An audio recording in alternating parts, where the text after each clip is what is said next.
And okay, got it. And Don, you're the host now. Okay. Make host. All right. You can handle it. It's all Okay. it's all you. It's all you. And I think we have enough quorum now. So we'll start our class. I hope everyone is fine where you are. We have a special guest today, Dr. Rachel Lamb from Ogden, Utah. That means we have two people from Utah, and I was very excited for Rachel to meet my dear friend Don Thornton, who is also in the same location. So, Jeff, can you adjust your camera? Say again? Can you adjust your camera? Okay, all right, good. That's why I make you host, because you can tell me. Oh, there we go. Tell me, is that good? Yeah, we want to make a little bit lower if you can. Just a little lower. Yep, that's pretty good. We can see most of your keyboard. Yep. Is that better? Thank you. That's better. Good. Okay, wonderful. Yes. So today is Dr. Lamb's birthday. So I'm very happy birthday to Rachel Lamb, and we're very glad to have you, as well as everybody else wherever you might be. So today we're going to go through what we are going to make, and might be worth mentioning that the food that we are making is also going to be part of Dr. Lamb's birthday, because she'll be coming to visit here later after we are done. So just know that today's dinner is slightly different, because I will not be eating by myself this time, unlike all the other times. All the other times I get to enjoy the food by myself, but today I'll have the pleasure of having another guest. So let's very quickly go through the list of ingredients that we're going to be using and what we're going to be making. I have a big thing today. I have a piece of organic pasture-raised lamb. That's something we have. I have a different kind of mushrooms. Last time we used maitake mushroom, and this time we have a really nice batch of organic oyster. Okay, it's falling. Oyster mushroom. It's oyster mushroom, and I'll put that in a bowl. I'll put that in a bowl, and then I have our usual line that are already prepped before. I have bok choy. I have which is chopped bok choy, grated rutabaga, purple kale. You might not see it very well, but I have some garlic right here. I have some garlic right here. Those are the garlic. And then I have purple onions, about 1 cup of purple onion. The purple kale, these are the tips of the purple kale, okay? So we use that as always in the first part of the cooking, but the kale itself, which is one batch of the purple kale, I leave the leaves, the ends, only the leafy part. If you look, they're very small tips. They're very tiny tips. So I do that because, as you all know in class, we don't cook the vegetables a whole lot. We just barely cook them. Then before we start cooking, I'm going to put some tips of the parsley on the list of prep stuff. So I'm going to chop those very quickly and then add those. And then we are going to have some prepped rice already. That's the rice that we had from last class. I haven't used it all. So again, we are just building onto the past class recipe. Actually, last week, all the ingredients from last week. So I add the tips of the parsley. I already cut. See, I have only the leafy part left, and I have the tips of the parsley on the list. So I have 1, 2, 3, 4, 5, 6. I have 6 different ingredients on there. And then when you add this will be 7. We have the lamb will be 8. And then we have the rice will be 9. So we have 9 ingredients today. Okay. Now, if you're first time in class, I'll go back through this just one more time because I planned to have just enough time to go through that. I use organic pasture-raised lamb as my #1 type of meat that I consume. For one, just a small tip that I had not mentioned the last time is that lamb's fat has among the highest smoke points. The smoke point of the oil fat from lamb is 480 degrees. So you can cook the lamb from the fat, the fat from the lamb up to 480 degrees before it reaches the smoke point. So that's one thing I really like about the lamb. It's because it's organic and pasture raised, it has more nutrients in it because it's a much healthier. Just like soil, if you put a lot of different healthy ingredients in the soil is better. Same thing happens with meat. If chicken, eggs, or whatever it is, if it eats a lot of pasture, it eats a lot of grass, a lot of vegetables, it has a lot of chlorophyll in it, that meat or that product becomes a whole lot healthier compared to meat that is only, even if it's organic, but it's only raised on grain, it still has a lot of rectin in it. Yeah, and it's not nearly as healthy. It's not a healthy animal. It doesn't have enough nutritional, the same amount of nutritional value and all that. So that's just something to be aware of. So my #1 meat that I consume, which is hardly, I don't eat, consume a lot of different meat, but lamb is something that I'll buy for my family from time to time. And so make sure it's organic and pasture raised. And unfortunately, the bad part of it is getting it local sometimes is very hard. So this is something that I know I consume with a lot of limitations. It's not something I want to eat a lot because it has to come from very far. It comes from New Zealand. And before that, Whole Foods was buying all the lamb from Iceland, place that me and Don visited. Okay, so that's just enough tidbits as we always, even though the time is of Wednesday is the time for cooking, I still use the opportunity to share some tips. So that's how the meat is, and is about, if you're interested, is about 2.7 pounds. 2.7 pounds is the boneless lamb, and the cost of this piece is $35. $35 for this small piece of lamb. Okay, so the thing that we'll do is we're only going to use piece of it. You know, I don't think I'm going to be cooking all of it. So I just remove the strings. Remove the strings. And if you remove the strings, you can tell certain sections are very thick. Like this section is very, very thick. Look at how thick it is. If you look at this section section is very thick. This section is very thick because it's usually like that. So because it's the leg. So when they remove the bone, they have certain sections of the meat that are going to be very thick. So because of time, interest of time, I'm only going to cook a piece of it, and then I'll cook the rest of it a bit later on. So about maybe half a pound or so. And I'm going to pan sear this using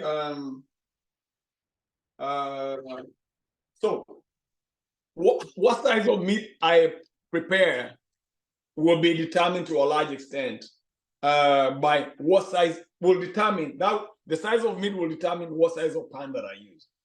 And this is tricky because when you pan sear the meat, you don't want to have a lot of open space without anything. Okay, not for a long time. Okay, And then the method, and you see what I mean. You see what I mean as we go. So anyway, so I have to choose what pan. So because I'm using such a small piece of meat, I might start by pan searing it on a small size pan, and then transitioning to another size pan here in a few minutes. So we'll see where we go. Now I'll turn the heat on high. On one low burner, actually, even better yet. I'll use the one in the back, and that might be easier. Yeah. And then when I sear it, I'm going to use, I have some sage that I got from the garden. I have a couple of sage leaves, those are sage, and I'm going to chop those really fine and put those on standby as the pan is heating up. Okay.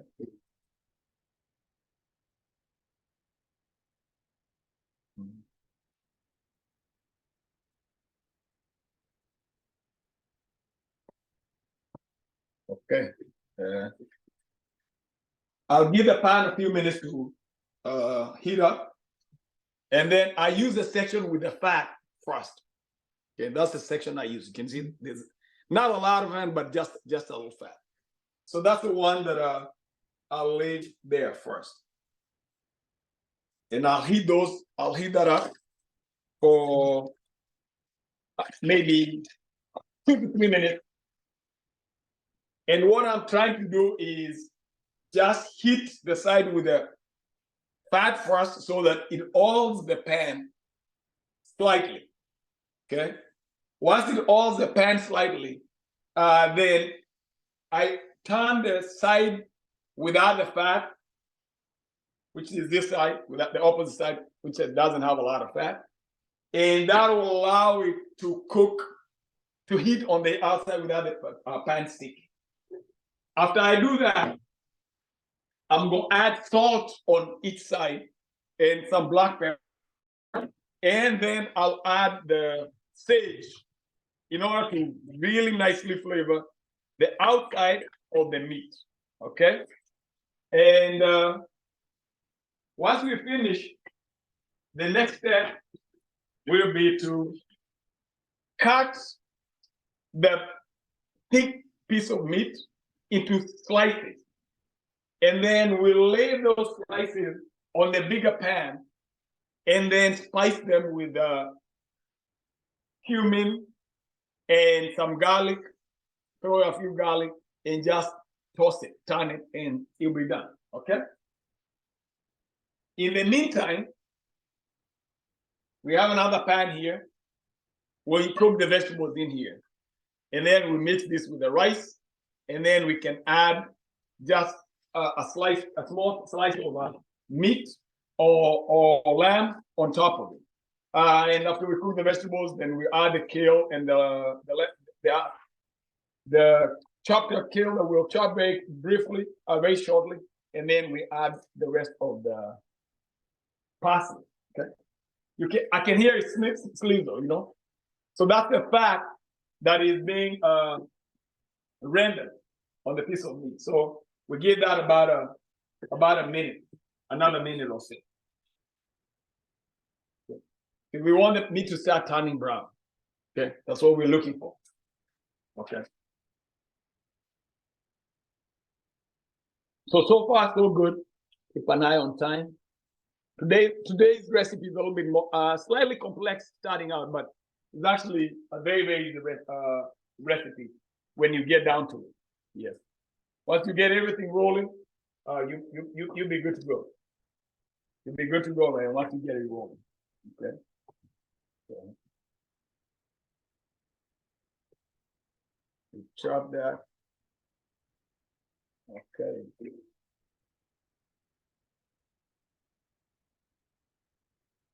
If you look at the pan, you can see there's a little fat already developing there.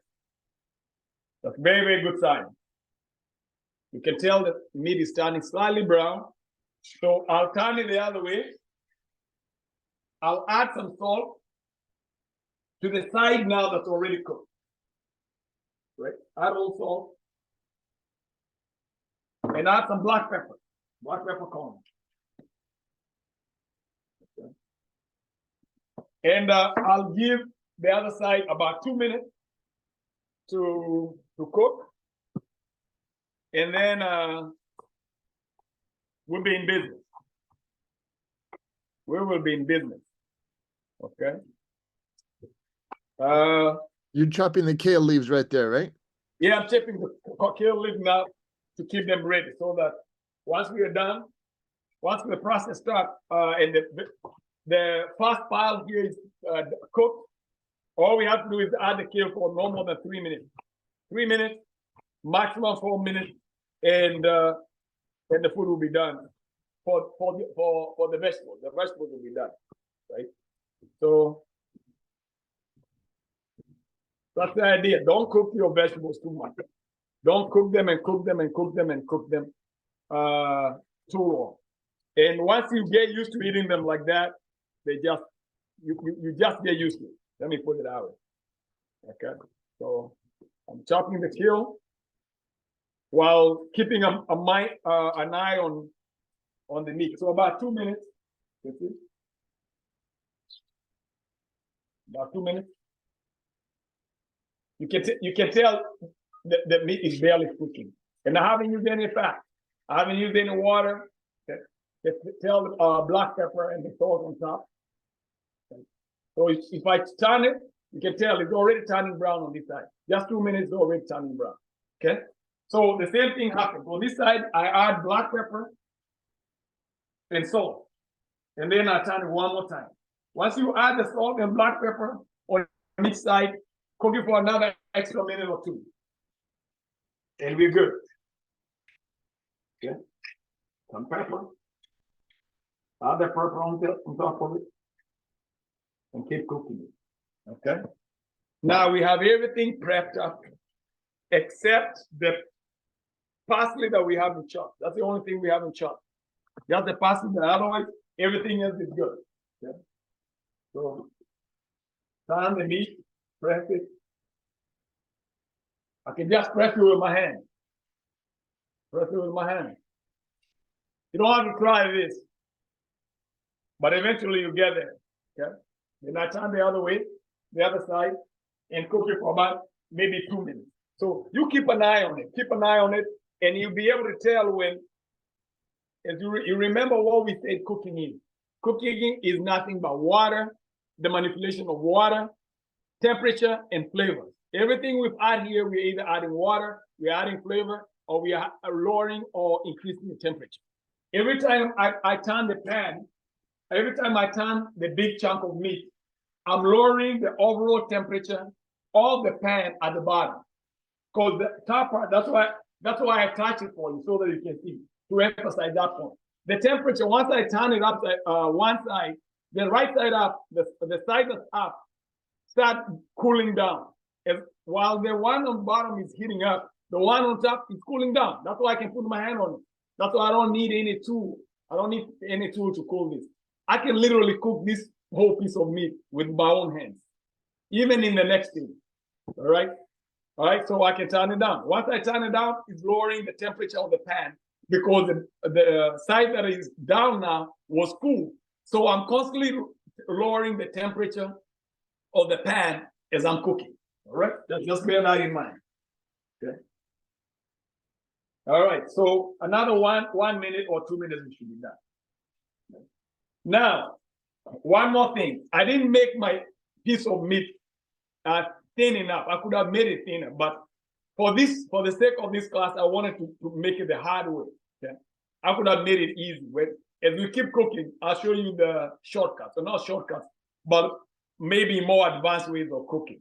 So I can stand the meat on the side also, so that you can tell the sides are they're still raw, right? So I can stand them on the side and let them cook for maybe 1 minute or 2 minutes. Yeah.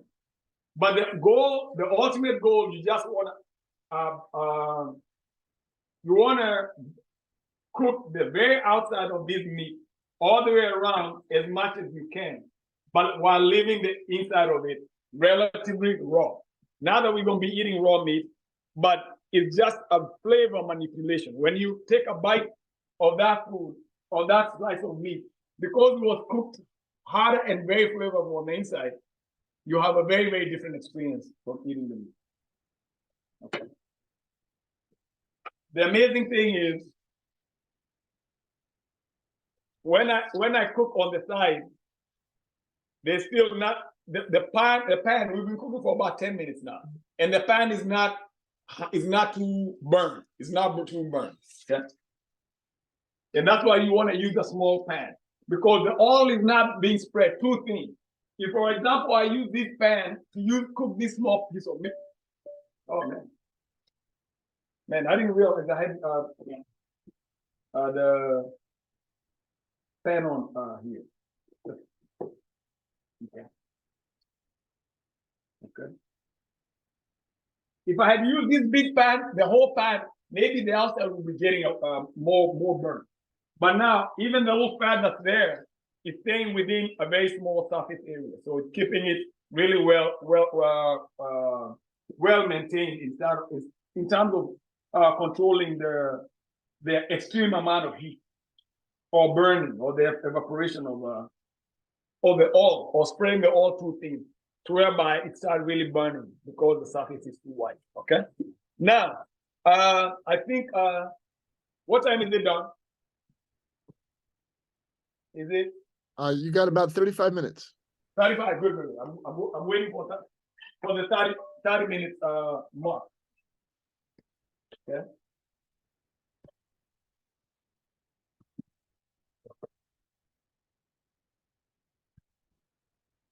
Okay. This is about, we'll start 5 minutes before. That's fine. 5 minutes is good enough. Okay. Okay, so we can start. All the ingredients. We have the tips of the parsley. We have the onion, garlic, tips of the purple kale, a rutabaga, and the bok choy. Put all those here. Put all of them in the pan.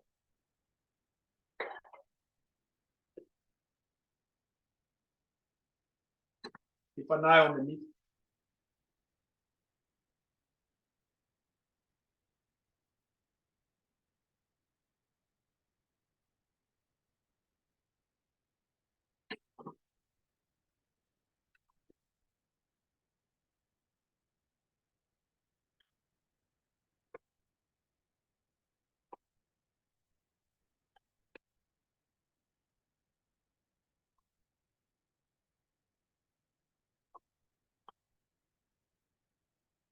Okay. So here you are. I can smell, I can listen, and I can tell I'm running out of water. Try to get as much water as I can. So you can tell the pan is just turning brown. That's what I want, so that I can deglaze this later. Okay, deglaze those as we move forward. Okay. So we'll put that on the side. I'll turn that off. Now,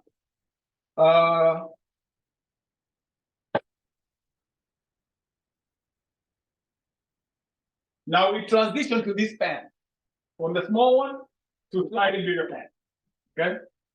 Now, what we are going to do is cut these thin slices from this meat. Okay, and we'll see. And the temperature, because the inside of the meat is still very cold. Look, it's still raw. The inside of the meat is cooked. It's only cooked on the and spiced on the outside. Okay, so I can hold this meat very easily without too much trouble. Okay.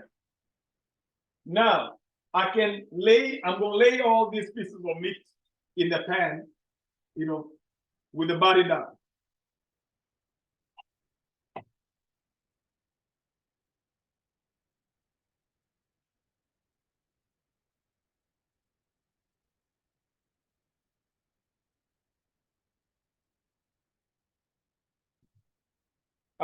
Before I go too far, I should have added the salt. We add the food and we add the salt at the same time.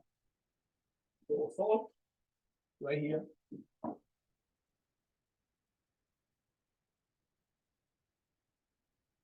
About a tablespoon of salt, and stir it so that the salt can start flavoring the food and pulling all the water from the vegetable. Okay?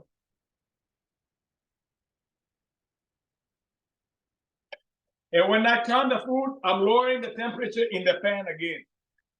So you can tell it's going to be quiet. It was sizzling. Once I turn it again, I turn it. Magical science, it gets quiet. Everything is quiet. The fighting is over. No more protest. When the vegetables stay, they are too dry. Okay? So that gives me another 1 minute to finish cutting the meat.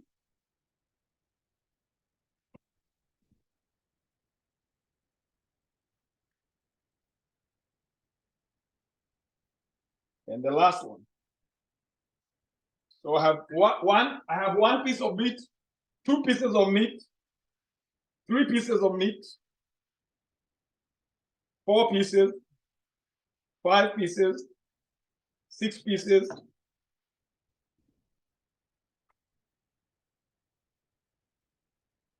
6 pieces, 7 pieces, 8 pieces, 9 pieces.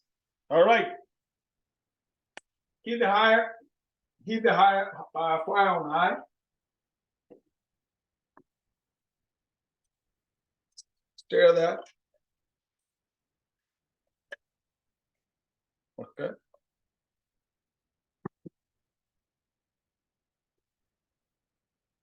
All right. All right.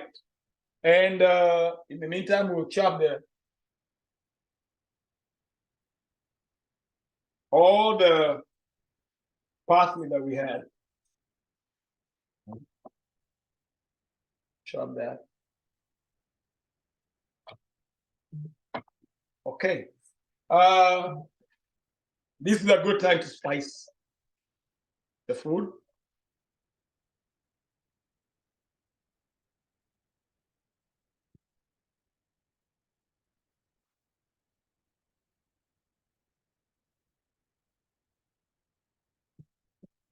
Put some cumin.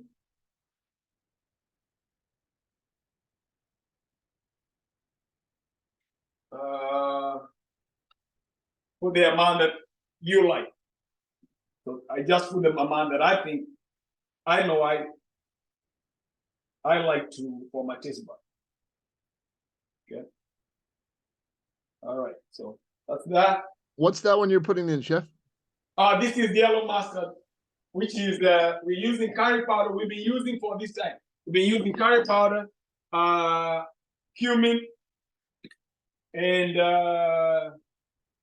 curry powder, cumin, black pepper, and caraway seeds. Those are the seeds those are the spices that we'll be using for this month.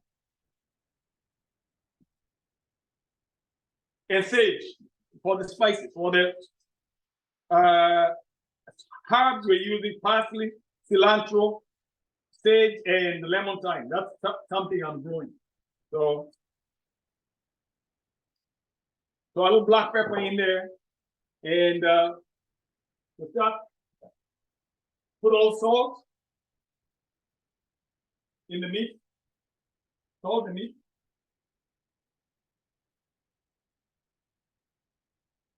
Salt the meat.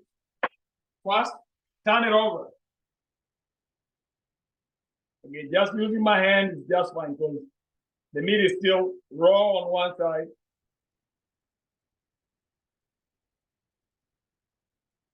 Turn it around.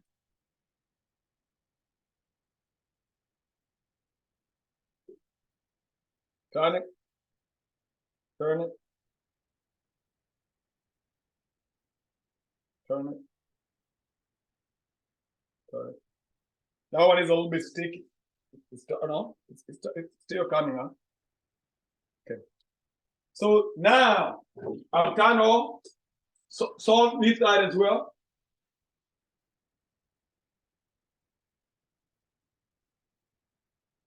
and spicy. A little bit of cumin. All right. The vegetables are done. You remember we had our pan. Put all the vegetables in there.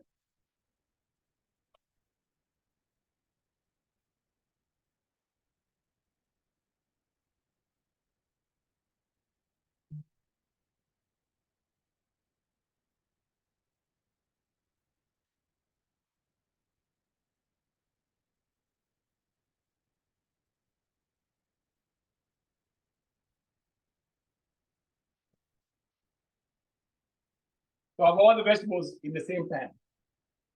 Now I can cover this with a small pan or with a small cup, a small lid, or I can just use another one and cover it. Okay. By putting this and covering it like that, I'm deglazing all the good stuff, all the flavorful stuff that was inside the pan would be transferred on here. Yes, they'll be transferred on onto the vegetables. Chef, sorry, what did you put in that original meat pan besides did you put just little vegetables in there? All the vegetables in the small pan that we used to glaze gotcha. the lamb. You put them all in there. Okay, great. I put all of them in there. Yes. So now again, I start turning the meat again. Turn the meat, turn the meat, turn the meat. And Rachel wants to know why you put the seasoning on after you started cooking the meat a little bit instead of just when it was initially raw. Very good question. I was hoping somebody will ask that. You might not be able to see, but you see when you cook it. It's very wet now. You see? If you put it there when it's too dry, it'll help the place stick. It'll actually make the meat stick. Stick more. But once you put it on there when there's a little water, then the flavor is spread because you can tell this meat is very, very. You can tell the water. You can see. You got water leaking. You got juice leaking out. That's the best time to put the flavor, because all that juice is going to spread the flavors where they need to be on the whole meat. So I didn't put the black pepper. I can put it on there earlier, but for powdered things like cumin, curry powder, I put that when the meat is producing a little juice. You can tell at the very bottom of it. I probably have like 5 tablespoons of juice in here. Right? So this is very, very good. That's what you want. That's the very, very best way to prepare the food. To prepare the meat. Right? And once I get to that point and it's producing that much, I can lower the heat a little bit. And now I can cook the meat really, really softly. Yes. And all I have to do is just keep turning. Keep turning, keep turning it. Right? And keep turning it. Okay. Now, this is a good time for me to get the rice.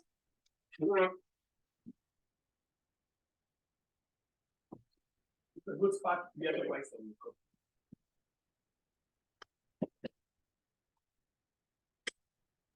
Chef, did you put the kale in already? Not yet. Yes. We're gonna do a different trick on the kale. Okay. So we have the rice. There those.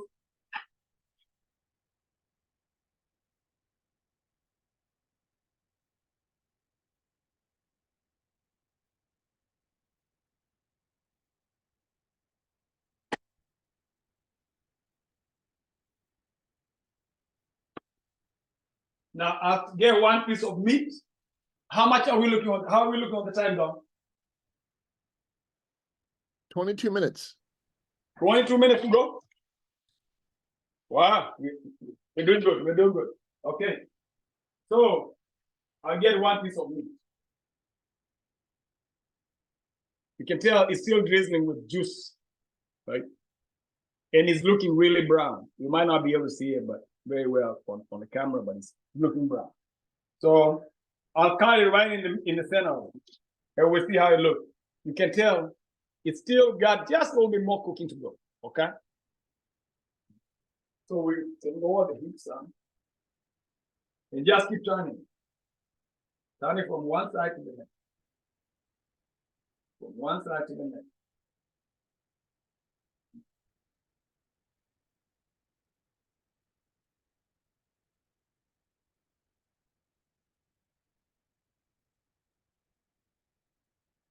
In my culture, the men cook the meat. And I would see my uncle just turning meat with their hand on the open fire. And I was like, how are these guys doing that? Now, when I cook in the kitchen, even though I have all these forks, all these expensive tools to turn stuff, I still find myself wanting to turn it with my hand, just like my uncle turned it.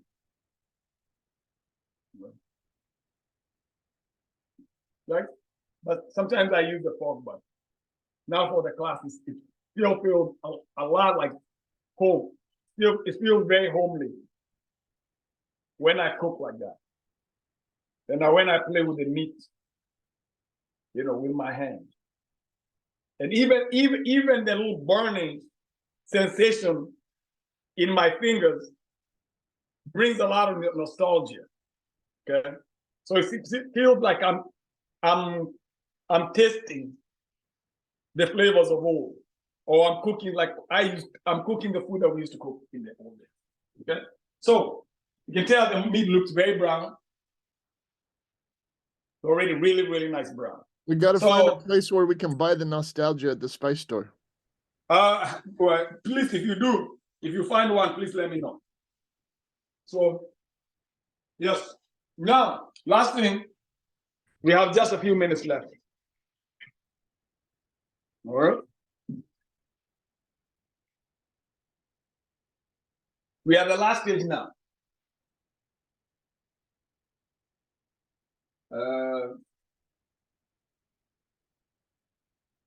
Last stage. Here's the last stage. I get a bowl.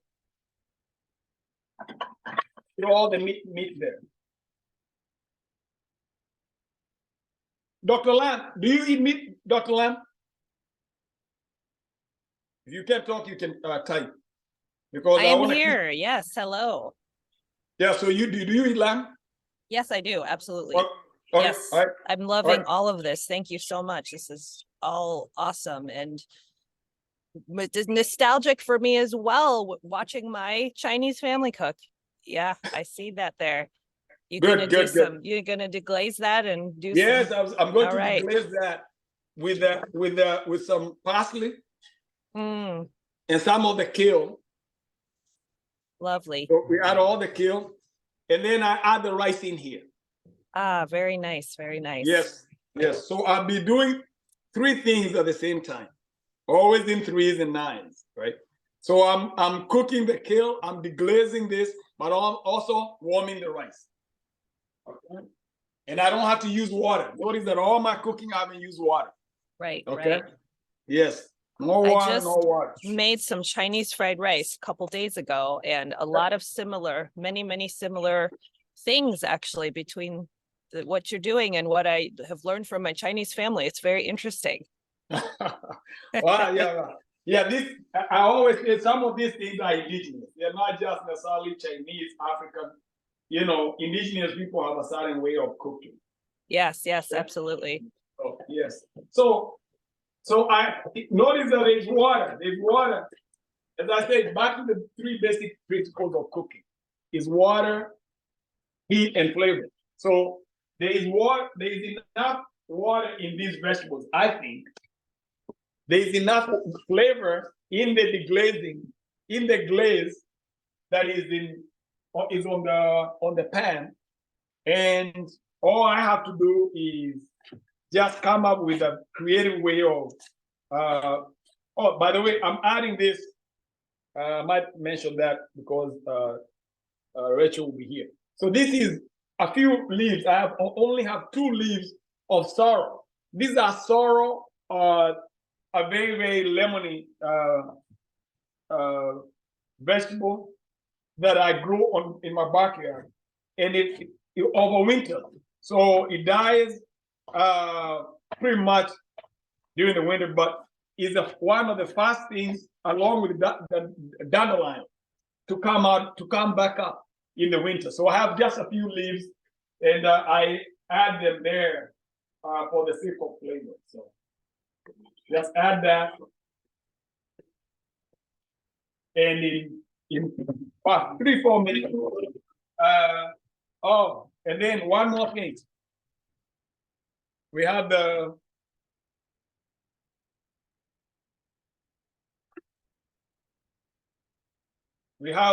mushroom, the oyster mushroom. So, and all we have to do is chop this.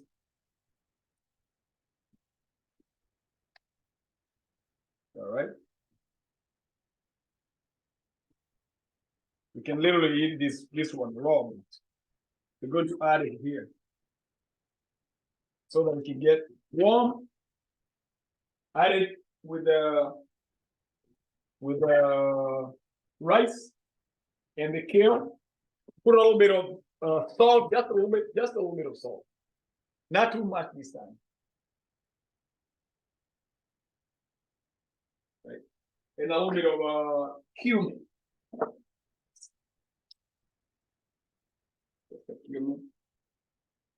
And we'll crush the black pepper in the end, and then stir it.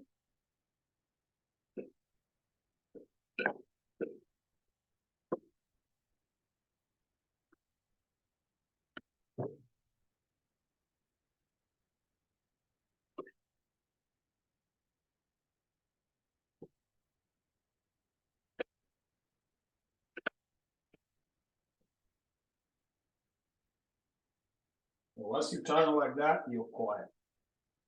Okay.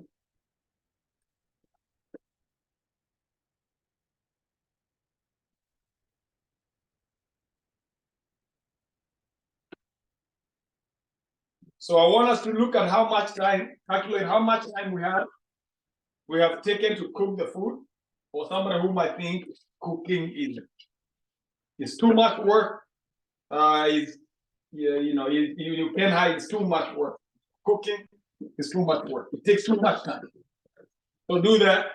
And Dawn told me something very interesting yesterday. She told me about the price of fear. What price, as I wrap up, Dawn, you can probably close that out before we finish the cooking with the story you told me about the cost of fear food.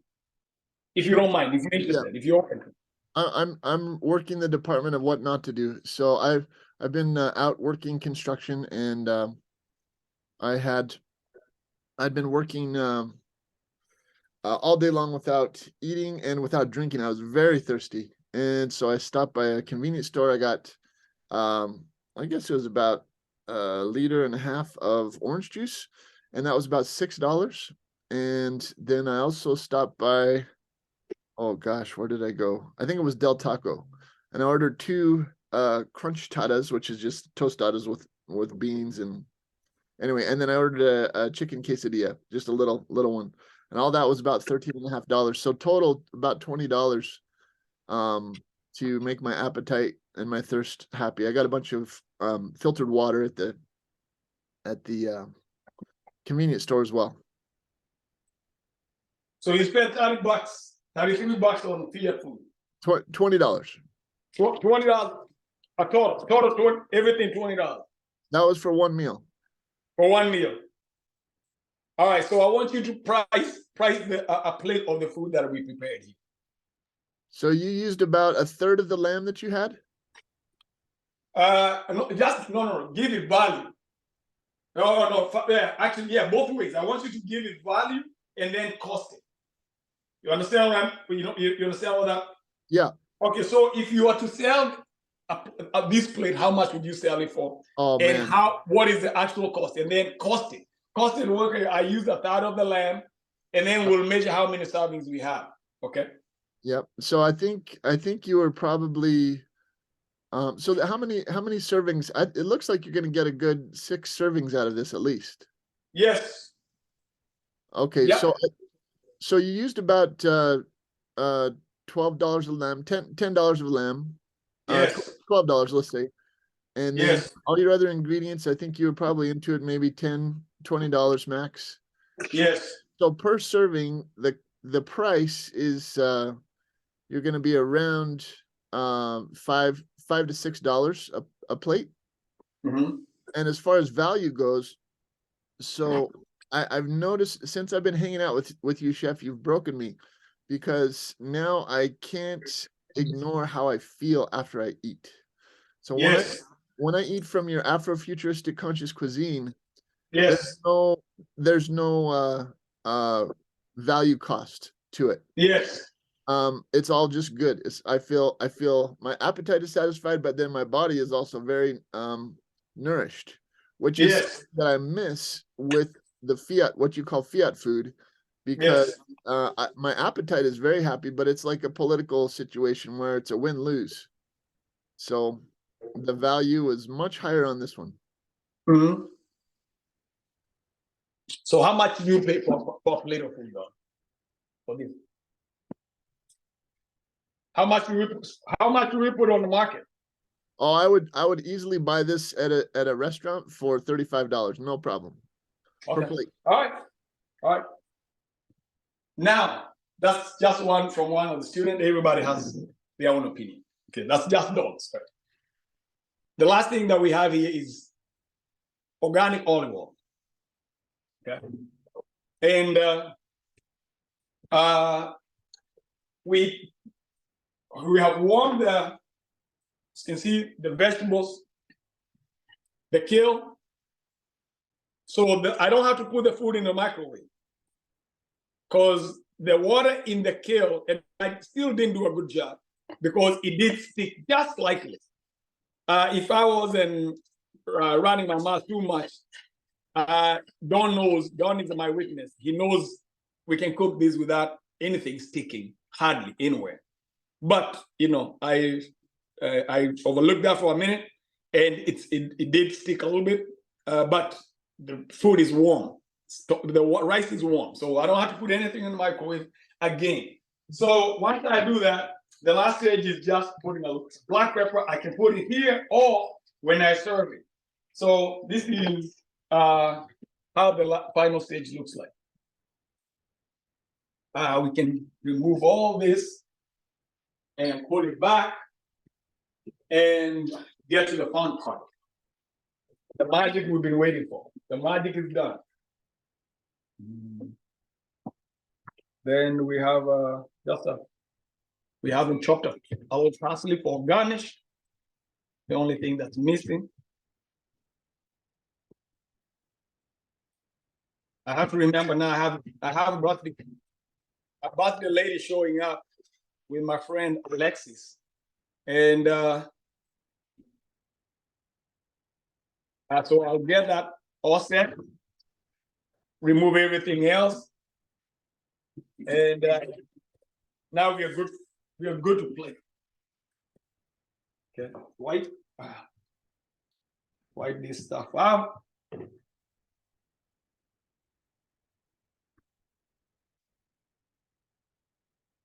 Okay, we're good to go. Nice. But before we go too far, we open our pan, and if you look at the bottom of it, look. If you look at the bottom, maybe I need to get a spoon, a small spoon. We can see the liquid in there. I want to make sure. Maybe you have night vision, Don. I'm not trusting everybody you, so you can see the liquid in there. Oh yeah, I can see you. So you can see the liquid in there. So this liquid, very, very good flavor because it deglazed the pan. That's the most important thing. Okay, so we put that down. We have the rice. We have the meat. So two ways you can serve the meat. You can just put it on top as one piece, or you can cut it. You can cut it into small slices. And the choice is yours. You can serve plate, you can serve in a big, small bowl, which is the way I like to eat it myself. You know, that's my thing. I get one scoop of this to the side. And now we're talking about lunch now. If it's a dinner, it's a slightly, we use a bigger plate. So that, you have one scoop of this.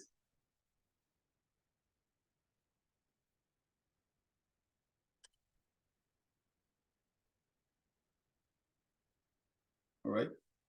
Then cover that.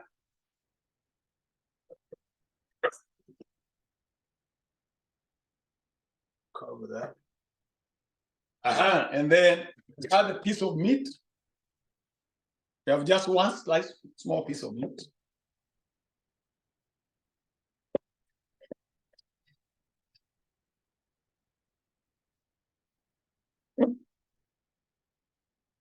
And then collect it like that. Black pepper.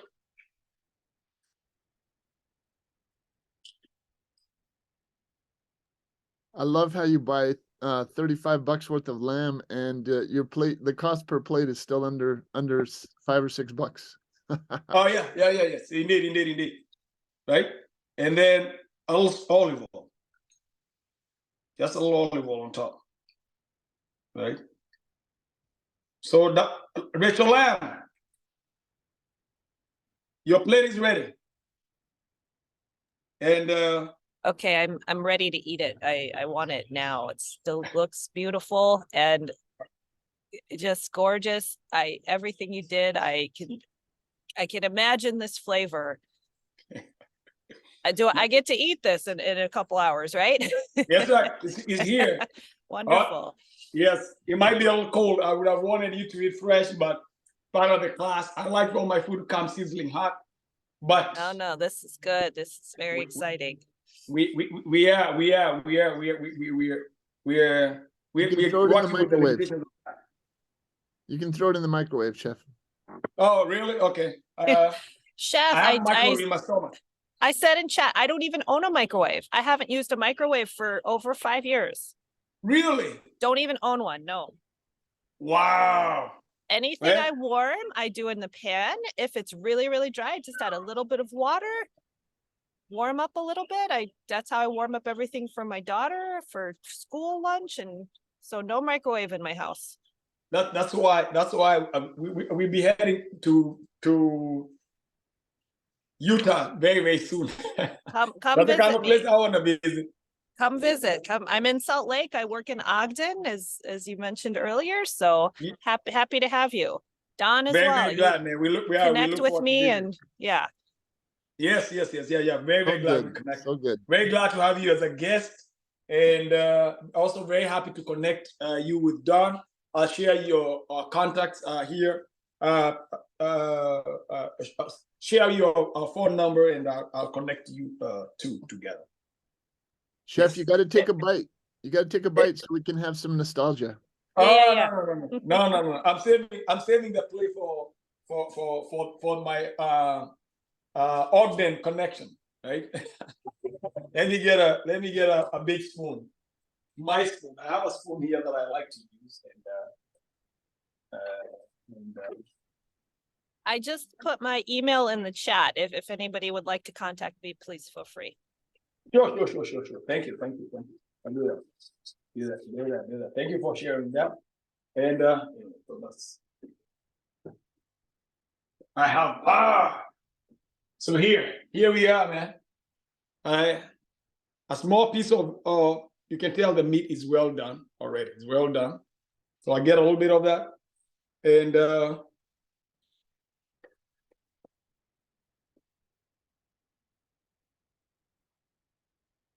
I put a little bit more salt in. too much salt and a little bit over the limit on the salt for the lamb. But man, other than that,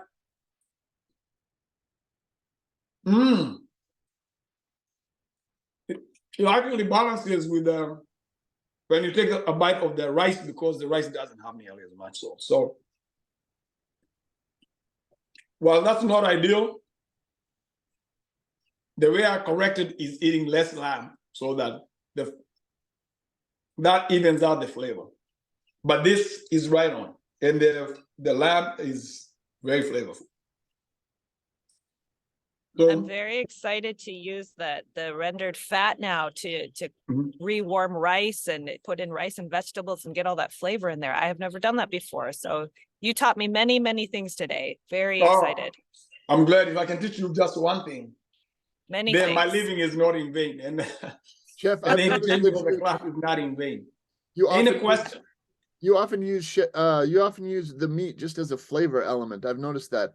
The way that I grew up, meat is like half the meal. The good old American, especially Utah, Mormon American diet is just a lot of meat. So it's wonderful seeing this.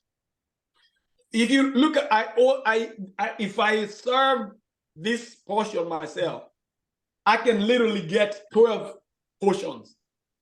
Yeah. I can still 12 servings from this. Look, I still have all the meat. This is barely, I don't even know how many grams is this. How many ounces, it's so small. But because it's so flavorful, in my case, I'm not talking about everybody else, in my case, I feel just eating now, I feel like I've already ate enough meat. Already. If I didn't take another bite of meat. You get the Grammy Award, Chef. Is the kilo award. I wanted the kilo award. Grammy award is too small, man. That's for minions, So don't give me grams on ounce award. I want pound awards or kilo awards or pound award. But yes, so thank you very much. Anybody else got any questions? It's exactly. Oh man, quite a bit of stuff. Oh, Don, are you keeping up with the chat? I'm not even looking at all the messages. Yep. I handled that part. Are you all right? And get Rachel's email address, Don. And wonderful. Can I ask you one question, Chef, before you let us go? We have time. So I have the reason I asked about the seasoning and the salting. I actually, that makes so much sense to especially the powder seasonings, the curry powder and things, like after it's cooked a little bit, it's wet, it spreads. I have read that like sometimes you salt the meat before because it actually, there's a chemical reaction when you salt the raw meat, and I can't remember what it is. Is that true? Is there something to that? Yeah, there are some people who think that who are they're very, like everything else, there are all kinds of theories depending on what culture and whatever. Right. Now, and I've heard that. But if you ask me, my own personal view is that I started out by mentioning that the smoke point of lamb is high, is among the top, is among the highest of all other animals that we typically consume. So it's when you think about it, it's very, very smart to pan-sear the lamb and get the fat on top of the pan very early on, because you're putting a layer that has a very high smoke point. Got it. Oh yeah, got it. So once I got all you notice that once I cut the meat, the rest of the meat was literally raw. When I cut it was literally raw. That's why that's the whole thing. Everything is choreographed. That's why I was cooking with my hands so that people can see that this thing is the message, the subliminal message I'm sending to the class, that this thing is not too hot. Yeah, right. I'm still cooking at relatively low temperatures compared to any other type of cooking. Because I'm constantly turning, and I'm turning a big thing for the start. And then in the end, I only turn the meat like 6 minutes. Yeah. And it's fully done. So when you think about it, I haven't cooked this meat at very extremely high temperatures. Only the fat that I cooked at very high temperature. And then after that, I start, even that, it's still, every time I was get so hot, I'll turn the meat and the temperature will come down some. And even before I took 2 minutes, I turn the other way. And now I'm also very, like almost psyching myself. I'm flavoring, or say, oh, I'm flavoring. If I say, put all the meat there and put in there, it'll be cooking the same temperature. Because I'm there, I'm very intentional. I have, it's like very detailed piece of art. So I'm turning the meat, I'm taking very, very great control and care of this meat so that I don't cook it over too high. I don't cook the fat over the smoke point. So everything is coming out with the highest nutritional value possible, hands down. I don't know awesome. I haven't found any other way or any other person I've seen cooking. I mean, I don't know everybody's cooking. I'm only talking about people I've observed. People sticking the food in the micro, in the oven, which I do too sometimes. But when I really want to make more time than that is when I want to cook in that particular style. And that's why I share that style and not cooking and not baking. Anybody can throw the meat in the oven. And I'm not going to get all the same amount of nutritional value from the same thing at all times. Because we're human beings. Sometimes you cook because it's easier for Dan to have put the meat in the oven and cooked it, other than going to the place that he went. I'm saying it would have been cheaper in every possible way, for the environment, for his health, for the tax, where he's putting his money. He's giving money people we don't care about. He's giving the money. He's giving our enemies more money so that they can keep doing a better job attacking us and polluting the environment. So they can continue making us unhealthy. Unhealthier, yes. Right, so he's actually rewarding this, right? So all that kind of stuff. So if I was to compare, I'll be fine with Don putting in the oven while he's constructing something else. If he's really good friends, that's why I want him to meet you guys to meet, so that he can have more people who are sensible. Say, you're fixing my house, I'm okay with you using the oven. Oh, I already cooked food, you can eat that food. You see what I'm saying? So Don, if you need to do some work at my house, I will feed you. I promise you, I will feed you. And I cook so much stir fry with Chinese. And I learned something, Chef, about we cook at high heat with the oil, but it's constant stirring. So I'm realizing I'm keeping the temperature low by that stirring.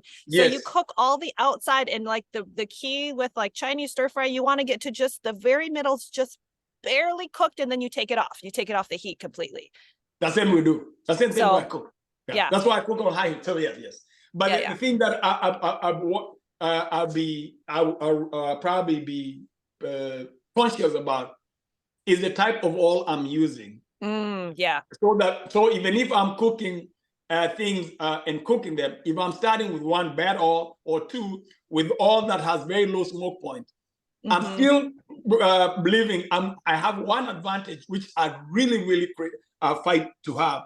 Food that's barely cooked on the inside. Eating food that's only barely cooked and even possibly raw or on the inside, right? But I don't want to have a toxic outer layer by having low, very smoke, all that's cooked above its smoke point, or really cheap oil, So I use avocado for my high smoke point oil. What do you recommend? Avocado oil is what I've been using. Avocado oil is among the one that has high. I think avocado oil is I've noticed, Chef, that most of your recipes, you're using oil not as a cooking tool, but as a flavor element. Yeah. If you take another class, you'll notice, Rachel, that I don't cook with oil myself.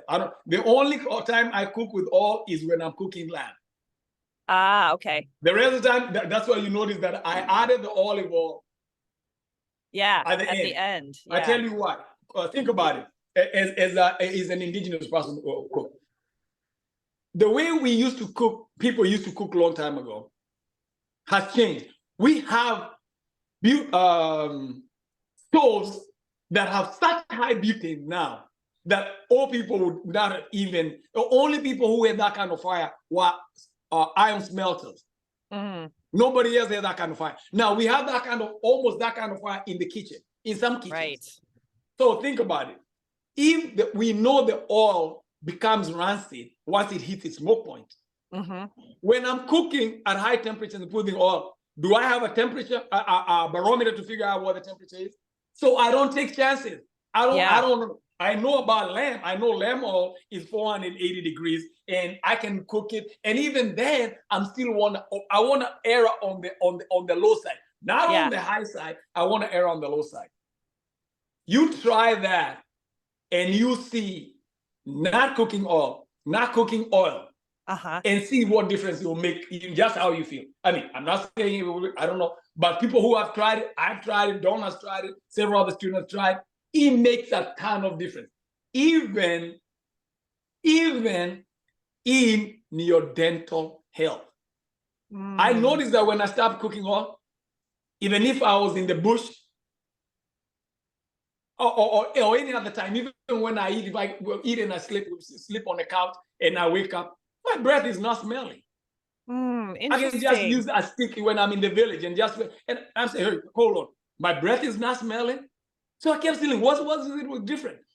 I'm not saying I know, this is just my theory. Again, all these classes just about my crazy theories that I'm thesis that I'm working. And I think that not cooking oil had a very, very big impact on the microbiome that is in my mouth.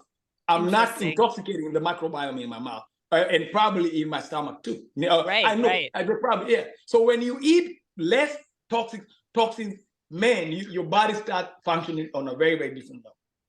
Make sense? That's my theory about your food and my position about food. Absolutely makes sense. Yes, absolutely. And I'm willing to change. I don't want to do things simply because my uncle did it. If anything I think can improve my health, I'm willing to drop it with in the hot minute. Okay? Because people, my grandmother did what she did because that's what she needed. She worked so hard for me to go to school so that I can know better. So for me to do the same thing she's doing, even though I know it doesn't make sense, that's stupid. That's straight up ignorant, right?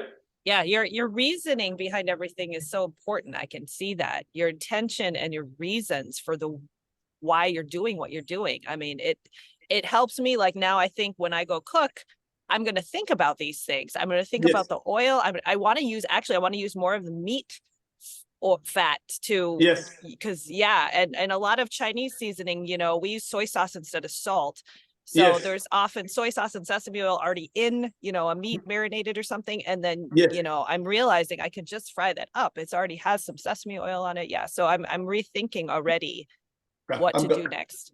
Yes, ma'am. Yes, ma'am. If I can get more students like you who are able to observe, because I do, one thing, I say this and I'll let everybody go.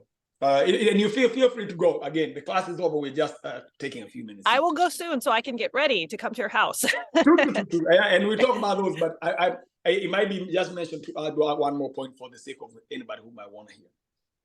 We've come to accept that research is only what we do in science, in arts. We can do research at home. Research for home. So that's how disconnected we are from our center. We can do research. If I do my research about food for the rest of my life, people say you are failing. But yet I'm making very small observations that the researchers are not making.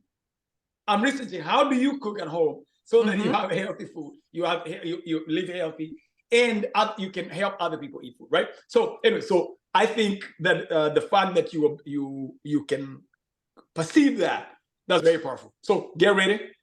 Everybody's we've gone already 12 minutes, which is good. It's great having everybody here, and people still are here. Nobody left. So that means you being a guest, I guess you need to be a guest more often.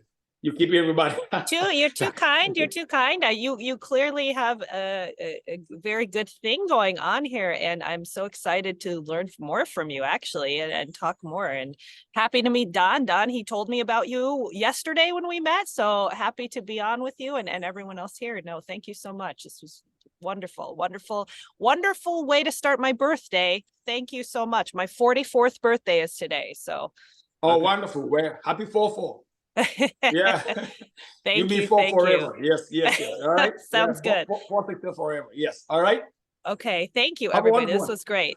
See you later. Thank you. Bye-bye. Have a good one. Everybody enjoy the rest of the day. Daar, chef. I don't